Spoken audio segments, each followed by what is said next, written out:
കത്തോലിക്ക ദേവാലയത്തിൽ അതിക്രമിച്ചു കയറി തീവ്രവാദികൾ തിരുവോസ്തി അവഹേളിച്ചു. ആഫ്രിക്കൻ രാജ്യമായ കോങ്കോയിലെ ഇറൂറ്റി പ്രവിശ്യയിലെ ലോപ്പയിലുള്ള സെന്റ് ജോൺ ദേവാലയത്തിലാണ് അക്രമികൾ പ്രവേശിക്കുകയും സക്രാരിയിൽ സൂക്ഷിച്ചിരുന്ന തിരുവോസ്തി നിലത്തേക്ക് വലിച്ചെറിഞ്ഞ് അവഹേളിക്കുകയും ചെയ്തത്. ജൂലൈ 21-നായിരുന്നു സംഭവം. ദേവാലയത്തിലെ തിരുവസ്തുക്കളും തീവ്രവാദികൾ നശിപ്പിച്ചു. ഇതിനു മുൻപും കൊഡെക്കോ തീവ്രവാദികൾ ഇത്തരം ആക്രമണങ്ങൾ നടത്തിയതായി ബുനിയയിലെ നീതിക്കും സമാധാനത്തിനുമുള്ള കമ്മീഷന്റെ റിപ്പോർട്ടുകൾ വ്യക്തമാക്കുന്നുണ്ട്. ഈ നീചമായ പ്രവൃത്തിയിൽ വിശ്വാസി സമൂഹം അതീവ ദുഃഖിതരാണെന്നും അടിയന്തര നടപടി എടുക്കണമെന്നും സഭാ നേതൃത്വം അറിയിച്ചു.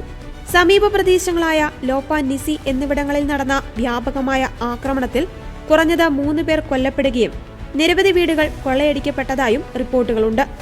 ആക്രമണ സമയത്ത് കോങ്കോയുടെ സൈന്യവും UN സൈനിക വിഭാഗമായ മോനുസ്കോയും സമീപത്തുണ്ടായിരുന്നെങ്കിലും പ്രതിരോധിക്കാനായില്ല.